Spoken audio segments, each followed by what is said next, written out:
अस्सलाम वालेकुम। आज हम आपको बताएंगे डिप्रेशन से निकलने के शानदार मशवरे। अपनी मदद आपके तहत अपनी जज्बाती कैफियत को रास ना बनाएं।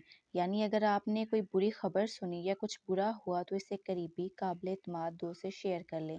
बार बार दोहराने, रो लेने और अपने अंदर की कैफियत जो आप गम की वजह से महसूस कर रहे हैं शेयर करने और इसके बारे में बात करने से दिल का बोझ हल्का हो जाता है। जिस्मानी काम, चहलकदमी, वर्जिश करने से सेहत और नींद बेहतर हो जाएगी। मसरूफ़ रहें चाहे घर के काम काज में। अच्छी किताबों का मताला करें, अच्छा खाना खाएं, ताज़ा फलों और सब्जियों से विटामिन की कमी पूरी हो जाती है।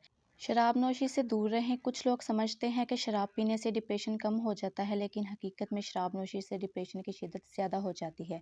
अगर आपको अपने डिप्रेशन की वजह मालूम है तो इसको लिखिए और फिर खुद गौर कीजिए कि इसे हल कैसे किया जा सकता है।